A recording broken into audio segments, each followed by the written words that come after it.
নাই ছাৰ আমি সেইটো এই সুবিধাকণা বুলি সুবিধাকণা ওলাব লাগিব সুবিধাকণালৈকে ৰাস্তা খাম কলকাতাত নাপায় অলপ হয়তো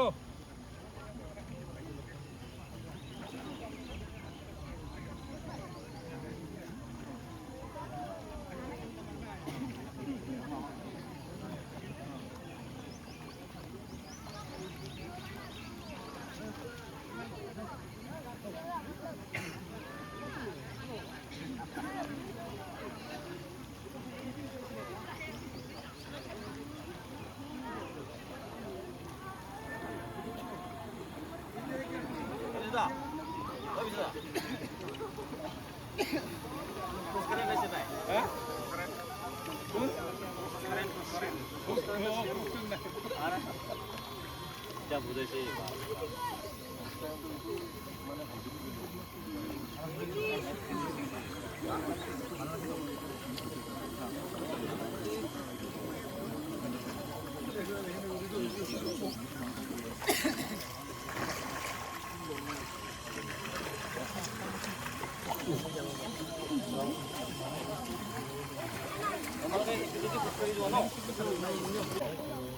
দলংটো হ'ব হ'ব মই তোমালোকৰ ভিডিঅ' দেখিছোঁ ভাই তোমাৰ ভিডিঅ' তুমি ভাল কৈছা বা তুমি তোমাৰ নামটো কি তোমাৰ ইফালে ঘৰ নে হ'ব তোমালোকৰ কাৰণে মই তোমালোকক উঠিবৰ কাৰণে মই নাৱৰ ব্যৱস্থা কৰি আছোঁ এইকেইদিনত হ'ব তাৰপিছত দলঙৰ ব্যৱস্থা হ'ব হ'বনে হ'ব ঠিক আছে কি নাম তোমাৰ নাম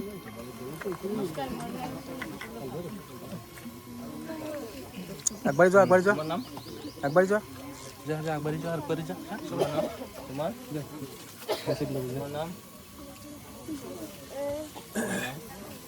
নাম তো কোয়া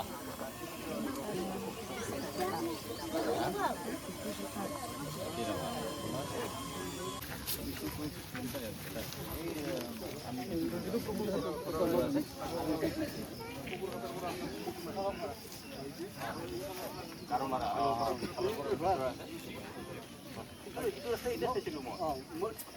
নাম নাই 74 Oh yes.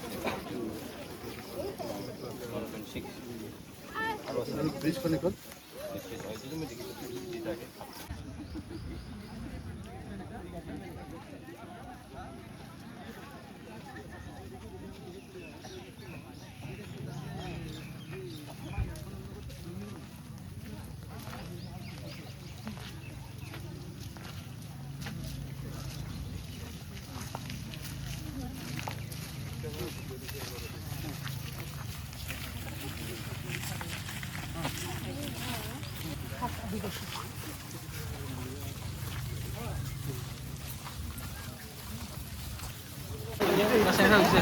কিহে কলটো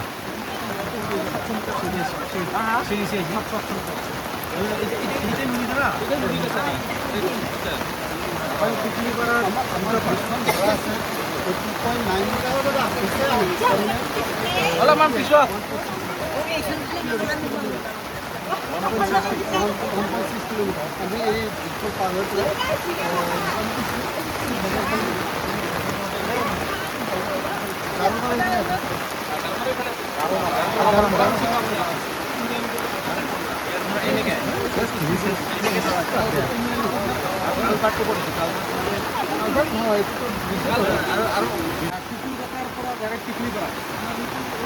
এই রথটা যদি সিধাকে ধরে তেতিয়াহ'লে এইটো হ'ব আপোনাৰ 860 মিটাৰ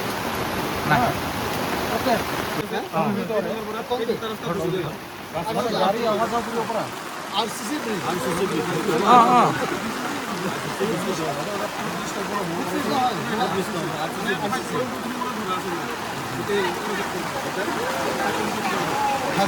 ठीक किया है कितने का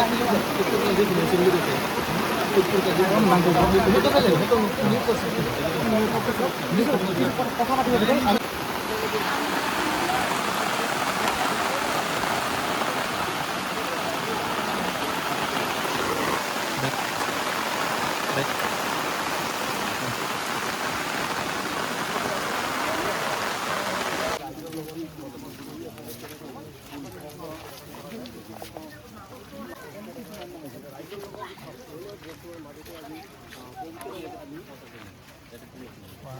লাইভ লাগাইছে ফেসবুক বনাই কিবা কিবি ক'ব লাগছে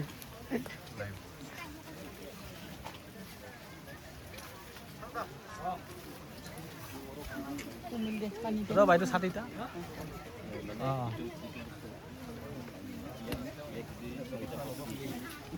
জনাইছে আৰু ৰাইজৰ সৈতে কথা পাতিবলৈ চেষ্টা কৰিছে। মই মানুহকে বিপদসংকুলভাৱে যাতায়াত কৰিবলগীয়া হৈছে।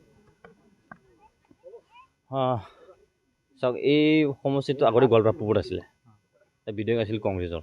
তেওঁতো এবাৰ হোৱা নাই, তেওঁ 2-3বাৰ হৈছে বিধায়ক, মই যিমানটো গম পাওঁ।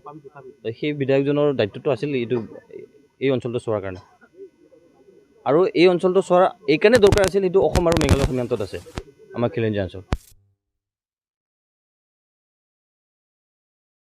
অঞ্চলত কাম কৰা নাই। উদাহৰণটো এইটোৱে, আপোনালোকে দেখা পাইছে, উদাহৰণটো এইটোৱে। সেইকাৰণে গোৱালপাৰা পশ্চিম সমষ্টিত এইবাৰ বিজেপিৰ ভাৰত স্বাধীন হোৱাৰ পিছত পোনপ্ৰথমভাৱে এজন বিধায়কটো আহিছে। আৰু বোলে নিশ্চিন্ত থাকক, পবিত্ৰ ৰাভাই আপোনালোকৰ ওচৰত ৰাইজৰ লগত থাকিব, ৰাইজৰ লগত সুখ দুখত থাকিব চেষ্টা কৰিব। ৰাইজৰ যি সমস্যা আছে সেই সমস্যাবিলাক সোনকালে সমাধান কৰিব চেষ্টা কৰিম। আৰু আজি প্ৰতিকূল বতৰতো আমি আহিছোঁ, আৰু মোৰ লগত সংগ দিছে আমাৰ উপায়ুক্ত, অসম জিলাৰ উপায়ুক্ত মহোদয়, আৰু আমাৰ লগত PWD গৌৰৱনী বিধায়ক, তেওঁৰ অফিচাৰো মোৰ লগত আহিছে। তেওঁলোকে আশ্বাস দিছে, অলৰেডি তেওঁলোকে ধৰিছে কামটো। মই ভাবোঁ 1-1.5 মাহৰ ভিতৰত কামবিলাক সুচাৰুৰূপে হ'ব, আৰু লাহে লাহে সমস্যাবিলাক সমাধান হ'ব। আৰু কণ কণ ল'ৰা ছোৱালীবিলাকে যাতে পানীত যাব নালাগে, মই সদ্যহতে মই নাৱৰ ব্যৱস্থাটো কৰিম। মোৰ ফালৰ পৰা অতি সোনকালে 1 সপ্তাহৰ ভিতৰত মই নাৱৰ ব্যৱস্থাটো কৰি দি দিম।